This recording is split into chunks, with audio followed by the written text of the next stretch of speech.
And we continue at 2:06 in the afternoon on the John Phillips Show. Mr. Randy Wang has the day off. He'll be back with us on Monday. 800-222-5222 is the telephone number, 1-800-222-5222. Well, if you're in the car and haven't had an opportunity to watch the news on television, you may have missed the fact that Joe Biden showed up someplace earlier today and appeared to threaten President Donald Trump and author Jake Tapper, or I guess challenge them to a fight, where he said that he would beat the hell out of both of them. And then when asked about why no Democrats ran against him in the primary, he said that he would have beaten them too. So I assume that he meant in a physical fight with the first two, because Jake Tapper's not a politician. And then I assume he meant that he would beat them at the ballot box for the Democratic potential candidates. When asked about what former President Joe Biden said about him, threatening him to a fight, President Trump from the Oval Office today said, if you feel sorry for him, don't feel sorry because he's vicious. I really don't feel sorry for him, end quote. So just another Friday here in these United States of America. All right, it is our pleasure to welcome our next guest to the program. He is a state senator representing Huntington Beach in the California legislature, Senator Tony Strickland. Welcome. John, thanks so much for having me on. I really appreciate it. Well, thanks so much for stopping by. So earlier this week, it was announced by the Legislative Analyst's Office that the California budget has a structural deficit where every single year, if we don't make serious cuts to our spending and change the way that we do business, we're not going to have one bad budget year. We're going to have bad budget years year after year after year after year. Of course, we know that during COVID, a lot of money came from the federal government, but instead of spending it on one-time expenditures, we decided to spend money as if that sort of cash flow would be coming in on a yearly basis. And of course, it's not, and President Trump has no interest in bailing California out of the mess that it created. Is there any sense of urgency at all going on right now with the majority party, where we are in a one-party state here in California, to do something about this? Or are they going to try to use Band-Aids and smoke and mirrors to try to get through it?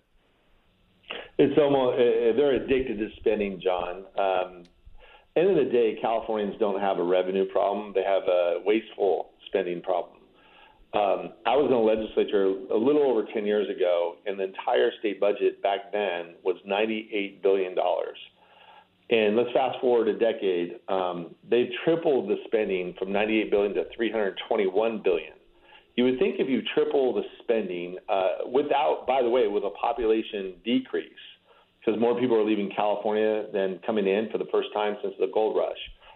Not only did they spend triple the amount more, but we have a failing, crumbling infrastructure. Homelessness is worse than it's ever been, and crime's on the rise. At the end of the day, we have a wasteful spending problem. An example is the homelessness. The governor spent $27 billion on homelessness, and the problem's worse, not better. The governor, this budget, spent $1 billion out of the general fund, but then he's doing another $9 billion, a total of $10.2 billion, to keep the high-speed rail moving. This is a project, by the way, that everybody in Sacramento knows, as proposed, will never be built. He's willing to spend money on wasteful projects, but at the same time, he's not willing to put $400 million into Proposition 36 that made crime illegal again in California. I can't recall the last time an initiative passed all 58 counties, even the most liberal counties of Marin and San Francisco, voted in affirmative Prop 36, and it had over 70% of the vote. So it just goes to show you what a budget is a blueprint of your priorities. Governor Newsom's priorities are out of whack. He's spending money and wasting a lot of money on things that people don't want in California, but when it comes to the most essential role of government and public safety to keep people safe, he's not willing to spend money on that. And so it's really an addiction to spending, but it's also There's no accountability, and they're not funding the right things to make government work. One aspect of state spending that's really upside down right now is the Medi-Cal budget for illegal aliens. Back when the state was flush with cash, Newsom, who I guess thought it would look good in a Democratic primary for president, said that the state would offer free health care for illegal aliens. Now we're way underwater with that, and he wants them to kick in, and he wants to set up a deadline for applying for the program. Democrats in the state legislature went bananas the minute he said that and said, no way, no how are we going to move on that. What do you think is going to happen there? Well, the Democrats in the legislature are even more out of touch than Governor Newsom. In fact, at the start of the year, they said, and admittedly, I agree with them on the theme of an affordability crisis here in California. But now what they want to do is they want to raise taxes in order to pay for the health care for the undocumented immigrants. And Governor Newsom should have never promised that money in the first place for many reasons. One is we don't have the money to do it. And what he did is he took $9.95 billion and just only reduced it to now he's spending $5.2 billion. He's going the right direction, but that number should be zero. Why should undocumented immigrants, have better health care than everyday California citizens? So what do you think's going to happen? Because now Newsom's a lame duck, so he can't run for re-election. He clearly fancies himself, I guess, as a president or a podcast host, whichever day you pay attention to him. But the Democrats in the legislature clearly don't like the way that he's treated them over the years. We've had an absentee landlord. Now he's deviating from party orthodoxy, not just on this subject, but on transgender athletes and women's sports. They're clearly irritated with him over that. Is this going to be something where they just get passive-aggressive with one another and it kind of stays under the radar? Or do you think that this Cold War between Newsom and the Democrats in the legislature could go hot? Well, I personally think the legislature will fold when it comes down to the end of the day, and they'll go along with Governor Newsom because they're all worried about their little pet projects and their little bills that the governor can veto.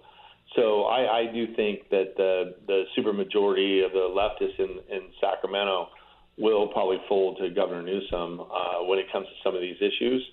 But you hit it right on the point, John. We don't have a governor. I've served with 5 different governors. I've never seen a governor more aloof. And Governor Newsom's not just not talking to Republicans. He's not talking to Democrats either. He is not engaging on the everyday issues of California. He really, really, really wants to be president, but he's not. And he's spending all his time to try to become president instead of doing the job he was elected to be governor of California. He's not even weighing in on these issues. For an example, he was on Charlie Kirk, and he did say it is unfair for men to participate in women's sports. But Shannon Grove, my colleague from Bakersfield, had a bill on that notion, and the governor didn't weigh in at all. He didn't even participate. The governor doesn't weigh in on legislation that's moving forward. And again, I've served with other governors. Jerry Brown was very active. Schwarzenegger was very active. Gray Davis and P. Wilson were all very active in legislation and very active in working with the legislature and building up relationships to try to get their agenda done. I just don't see that happening to this governor right now. What do you think has changed over the years where the Speaker of the Assembly, the President pro tem of the Senate, they're just willing to roll over for Gavin Newsom, and it doesn't matter if he just stomps all over them. They're just happy to be there. They're happy to be in office. They're happy to collect a paycheck, and they don't really mind how poorly they're treated. If you go back to John Burton, for example, if Gray Davis slighted him, my God, there was hell to pay. No governor of his party or the other party was going to treat Willie Brown like he was irrelevant, or Willie would let him know that that wasn't acceptable. But now with this current crowd, they just don't seem to care. Well, 80% of the legislature has less than 4 years experience. And so that's part of it. I believe they don't even really understand the power that they could do and influence. I happened to be in the legislature during those times when John Burton pushed back on Gray Davis. And I happened to be back there when we actually had a little bit more balance. We needed a 2/3 vote, and the Republicans had a voice when it came to the budgetary items. And we actually had a voice in terms of working with some across the aisle. I think more and more of these legislators are less willing to work across the aisle, and they fold when it comes to the governor because, again, they have their bills, and they're so concerned about their bills that they're not willing to push back on the bigger issues because they're fearful of the governor vetoing their pet bills that they're pushing through. We're speaking with Senator Tony Strickland, a Republican of Huntington Beach. Senator, Washington, D.C. recently smacked down Gavin Newsom's EV mandates, where once again he tries to put the cart before the horse. He did this with nuclear energy. He's done this any number of times, actually, where he says, all right, these are California values. We believe in electric vehicles, and we're just going to mandate that all of the vehicles in California are electric by some random date that makes no sense. There's no proof that we'll be ready for it by then, but we're going to do it because why not? And Washington, D.C. said, yeah, thanks, no thanks. That's not going to happen. And Newsom has been lashing out at Trump all week over it. What's your take on that whole drama? Well, I thank Congressman Kiley for bringing the bill forward. I'm looking forward to President Trump signing it because that makes California affordable again. These goals are just unrealistic and not good for the people of California. First and foremost, if everybody plugged in an electric car right now, we would have rolling blackouts. We don't have enough energy capacity. We have a total inadequate energy capacity to even meet that mandate. That's number one. Number two, not every Californian can afford a $60,000 car, and we're talking about affordability. Number three, we would need over 2.2 million charging stations across the state of California. We have less than 200,000. It's just not realistic. Even Democratic gubernatorial hopeful Antonio Villaraigosa is coming out against these crazy EV mandates. One of the other items also is I had Hyundai in my office just a couple of weeks ago, and they were talking to me. They're number two in the EV market behind Tesla. And they said with all the federal subsidies and all the state subsidies going after these EV cars to try to get people to buy them, their growth rate last year was only 1%. Again, think about it, 1% growth rate when you have all these federal and state subsidies encouraging you to buy it. And we all know the federal subsidies are going away. So as they should, we should have a free market. And if people want an electric car, let them buy an electric car. But we shouldn't mandate it, and we should have choice. And again, not every Californian can afford a $60,000 car. What's so crazy about this to me is if you look at the electric car market, Tesla is the biggest dog in the fight here. I mean, they sell more electric cars than any other company, and it's not even close. They love electric cars, but they hate Elon Musk and they hate Tesla. And you can't expect the state of California to have electric cars on all the roads and freeways unless Elon Musk is here selling a bunch of cars. Yet they hate his guts. Yeah, it just doesn't, again, they don't make sense. Their policies, the left hand's not talking to the right hand. I couldn't agree with you more. Tesla has more of the EV market than all the other cars combined. But even the number two Hyundai, General Motors was also in my market. They're high up on there, and they're pushing back. They're selling, electric cars, but they're pushing back on this mandate because they know it doesn't work. And again, the consumer is not buying it. And so to mandate something like this is just not good for the people of California. And the other thing I'm pushing, John, USC came out with a study a couple of weeks ago and said that gas could go upwards to $8 a gallon by next year. And I'm pushing really hard. One of my bills is to defund the high-speed rail and took those resources that we give every year to the high-speed rail to lower our gas tax for everyday hardworking families or just living paycheck to paycheck. High gas prices fall disproportionately on those hardworking families just trying to make ends meet. And a lot of people throughout the state of California have to decide between a gallon of milk and a gallon of gas. We need to have more elected officials that understand hardworking families and understand what everyday families have to go through.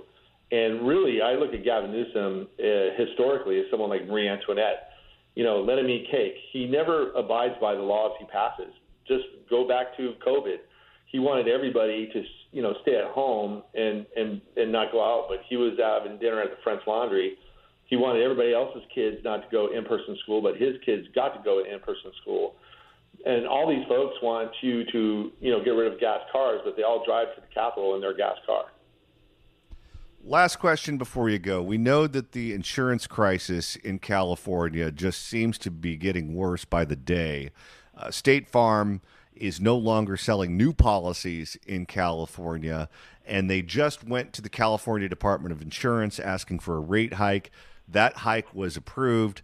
Almost a week after that hike was approved, they're already back in Ricardo Lara's office asking for yet another rate hike.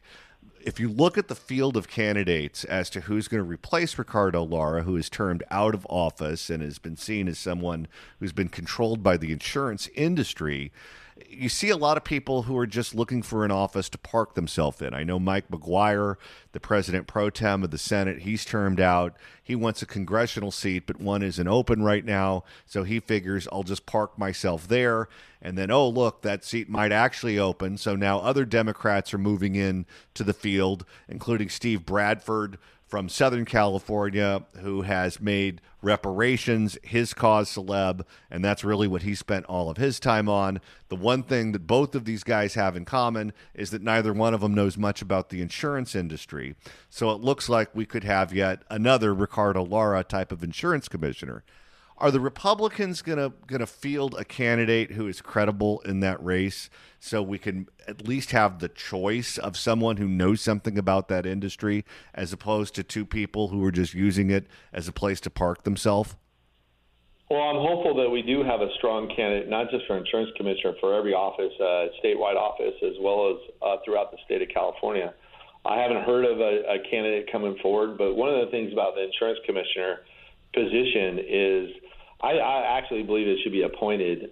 Too many of these insurance commissioners run for insurance commissioner only to not pay attention to the insurance market in California, but they run only to run for governor of California. And almost every insurance commissioner I could think of has had the ambition to run for insurance commissioner, not to do a good job to be insurance commissioner, but to take that as a stepping stone, going back to even Garamendi, the stepping stone to try to run for a higher office for governor. I actually think it should be a position within the administration, and we should have an insurance expert to come in and do what's right, not what was politically, what was politically good at the time. We need to make the right decisions instead of what's politically popular at the moment. State Senator Tony Strickland, representing Huntington Beach in the California legislature. Thanks so much for stopping by on this Friday. Have a great weekend. You have a great weekend, John. And again, I really appreciate you having me on, and I hope you have a wonderful weekend. It's the John Phillips Show. It's the John Phillips Show on this Jimmy Buffett Friday. If you'd like to email the show, you can do so at johnnydon'tlikeshow@gmail.com. That's johnnydon'tlikeshow@gmail.com. And with the end of the show quickly approaching, if you want to continue listening to us all weekend long, that's easy to do. All you have to do is subscribe on your handy-dandy iPhone, and you can listen to us on Saturday or Sunday or anytime else. All right, there's a new Pee Wee Herman documentary on HBO that's supposed to tell you about the real life and times of Paul Reubens. Coming up next, we'll speak with the woman who created the character Pee Wee Herman, and she has a lot to say about that documentary. Don't you go anywhere. It's the John Phillips Show. I'm here for Hollywood Suits. I was never a big fan of shopping for suits, the hassle of going to the mall to find everything that you need. Well, not anymore. A while back, I had the opportunity to meet with the folks at Hollywood Suits, and I'll never shop anywhere else. They have 3 gigantic locations, one in Hollywood, one in the South Bay, and the newest store in Orange County, which is where I went to meet with the owner. I couldn't believe the place. 30,000 square feet of suits all the way up to the ceiling. One visit to Hollywood Suits means you'll never pay retail again. You get 3 wool suits made in Italy, the highest quality your money can buy, for $599. Well, how? Well, the owner of Hollywood Suits is the biggest suit manufacturer in the world. They even carry all the big names like Armani, Canali, and Salvatore Laurenti for prices I can't even mention on the radio. They're all at Hollywood Suits. Give them a call at 800-SUITS-99 or find them online at hollywoodsuits.com. It's the John Phillips Show. 800-222-5222 is a telephone number, 1-800-222-5222. Well, HBO has a new documentary out. It's called Pee-wee as Himself. It's never-before-seen footage of the actor Paul Reubens, who portrayed the character Pee-wee Herman on television for years and years and years, where he talks about the character, he talks about himself, he comes out of the closet as being gay, he talks about all of the controversies throughout his life, and it's being billed as a way for Paul Reubens, the actor, to have the final say over him and the character Pee-wee Herman from the grave. Well, it may be creating a lot of chatter, but is he actually telling the truth? Is this something that is setting the record straight, or is it trying to put his side of the story out there from the other world? Well, Dawna Kaufmann was the creator and co-producer of The Pee-wee Herman Show. Paul Reubens played the main character, which evolved from a stage play at the Groundlings Theater here in Los Angeles to an HBO special, and later a CBS Saturday morning series, network specials, and movies. Dawna also wrote for Saturday Night Live, The Weekend Update with Colin Quinn, Mad TV, and basically all of the late-night programs. Plus, she is, in addition to all that, a very prolific reporter on true crime. She's got a number of books that are out. They're all fantastic and worth reading. Just put her name into Amazon, Dawna, spelled D-A-W-N-A, Kaufman, and I recommend all of them. Dawna Kaufmann, thanks so much for stopping by. Hey, John Phillips, thank you for having me. Well, thanks for coming on. So I know you have a lot to say about this documentary. This was a character that you created, that Paul Reubens certainly portrayed at the Groundlings Theater, that became a very well-known worldwide character, and now he's trying to have the last say from the grave. Yeah, it's his final FU to all of the people who sued him over the years or had anything to say negatively, which are, lines and lines of people there. But let me just give you some sense of the origin of the show. I was a producer working myself up the ladder and this is like in the 1980s and 81, working in game shows, music shows, variety programming. So I learned everyone's job on that, and I had never owned my own show.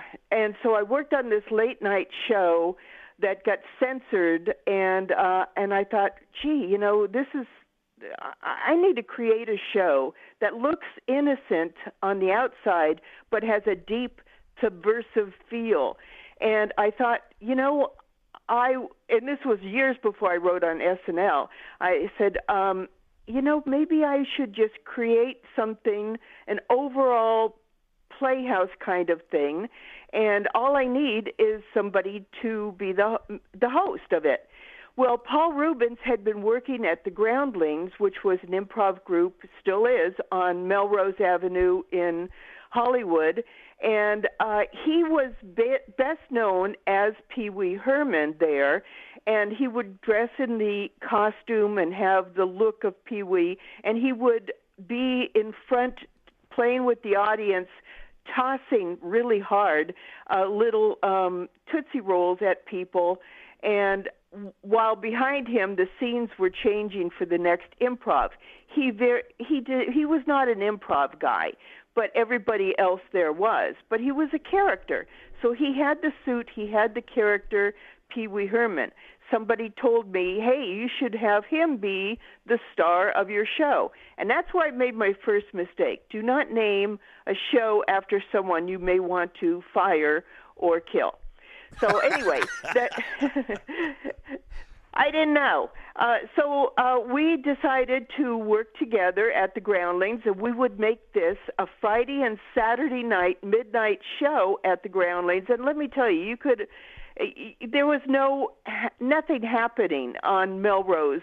Melrose didn't exist as we know it today, which looks like a street out of South Korea, Gangnam, or Tokyo or something. But it was just moribund there. There was nothing happening at midnight. So we said, we'll pay the Groundlings and we'll bring in our own people to create a show, and we'll have it on midnight, and anyone who shows up will, enjoy the show. So Paul had the access to the Groundlings, and he knew different people in the cast that he wanted to bring in. So that was his portion of the show. Mine was the overall Playhouse idea, the look of it, the punk ethos of it, the music of it, bringing in the little movies and the cartoons, the puppets and the characters. All of that was me. So we opened on February 1981, and immediately it became a huge, huge success. It was the thing to do in Hollywood. And because I had been working my way up the TV ladders, I knew everybody, and I invited everyone I knew and comped everyone so that we would get some action out of this. I had billed it as a late night, as a live TV pilot, because, I wanted to do a TV show. And my goal was to make this a show that would be on SNL. When SNL does 3 shows and then takes 2 weeks off. And I thought this would be perfect for those 2 weeks off.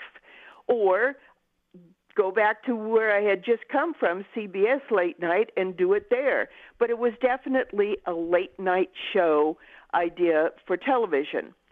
So that was how it began, and everybody worked for free.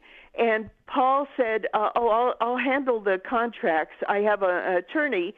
And my deal, of course, with Paul was a big chunk of whatever would come out of this concept and anything that followed, including merchandising, movies, series, whatever.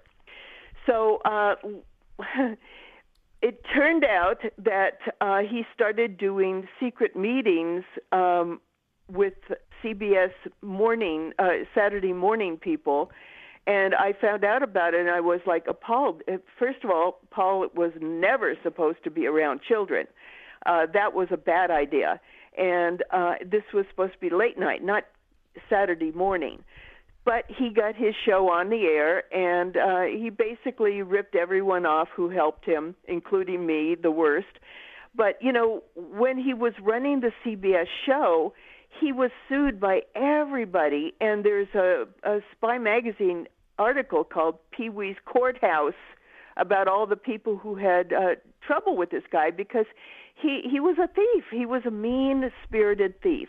So somehow this is not included in this 2-part documentary that this very naive filmmaker did, and basically bought everything that Paul told him. And the guy really wanted to get on a record that Paul was gay. Well, everyone knew Paul was gay. No one had an issue with that. This was no big surprise, even though he had a phony marriage at one point to a very, very wealthy woman, and it was just a crock of BS. Everything Paul did was BS, but harmful BS to a lot of people, including me. So the bottom line is he ripped everyone off, and, that's not included in this documentary. What a surprise. Also, this documentarian had 40 hours of footage and never realized Paul had cancer, that these were the last things he would ever tell anyone. And I saw him on TV, and his head was as big as a melon, and I thought, oh, he's got brain cancer. Of course he does, because he had lung cancer because he was never a non-smoker. He was a chain smoker all the time. So when I just saw him, I knew he had brain cancer and was in final stages of cancer, which he died from. This documentarian sat with him for 40 hours and didn't realize he was sick. So what can I tell you? Don't go to HBO if you want the truth. You mentioned that the initial concept of the show and the stage show that you created was a show that was geared towards the late night audience and geared towards adults. And he was the one that steered it towards children. He was the one that took it behind your back to CBS mornings because he wanted the audience to be shifted from the late night adult comedy audience to children. And you said that he should never be around children. We know that some of the controversies that he experienced in his life surrounded children. Can you expand on that? Oh, yes.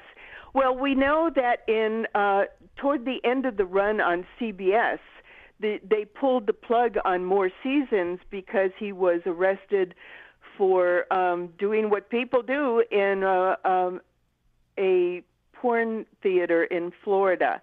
And he pretended that it was a false arrest. That was BS. It was a legit arrest.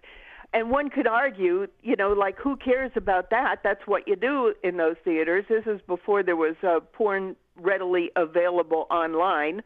And but then 10 years later, he was busted for doing some really inappropriate things to a teenager who suffered greatly. And, this was a real victim. And Paul pretended that the cops busted him for kitsch art and, old nudie magazines. No, there were 170 photos that he took of this young boy wearing the Indian headdress that Paul used to wear at the Groundlings and doing things that a young boy should not be photographed doing. And that's why Paul was, he was part of his plea agreement was to avoid being forced to never be around minors unaccompanied. So, and that was for a period of years. So, he was never an appropriate person to be around children. Talk to us about Paul the person when you would work with him. I remember at one point you told me that his favorite movie was the Andy Griffith flick, A Face in the Crowd. Well, Paul and I, we would do Groundlings rehearsals, and then Paul and I would go back to his house, would get food, and would go back there and work on what funny things came out of that improv session that we could put into a script, and then I would go home and write it into a script. And every time we went there, on 6 different occasions, while we were eating dinner, Paul would put in the video of A Face in the Crowd, which is about a female producer, Patricia Neal, and in his first movie role, Andy Griffith playing Lonesome Rhodes, a homespun kind of entertainer who caught on in a big way, first on radio and then on TV, and became the biggest star in America. And people just loved the guy, and he was soon advising presidents and world leaders, and Lonesome Rhodes was bigger than anyone else in the business.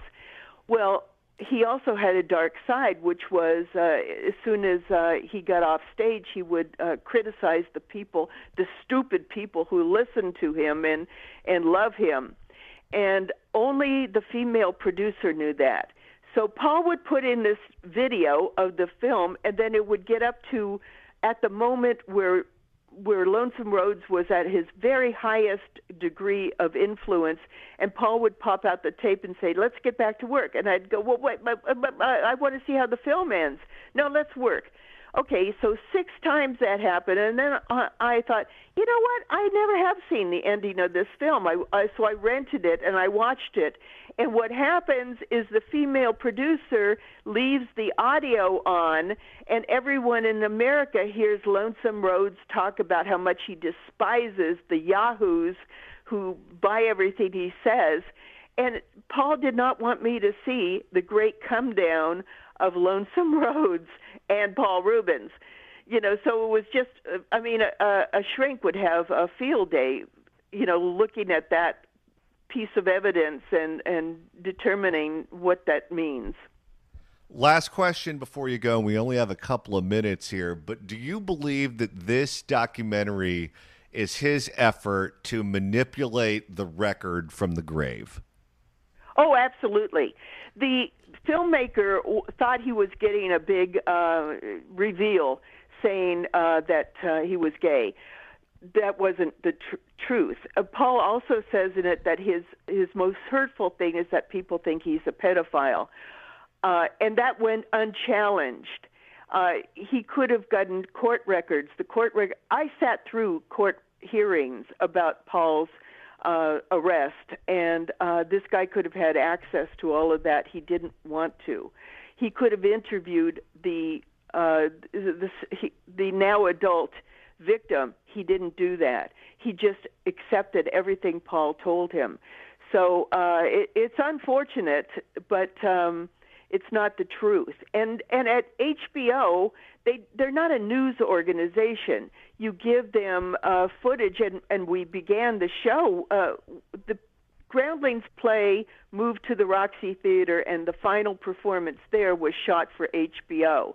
So we began at HBO, and this is where his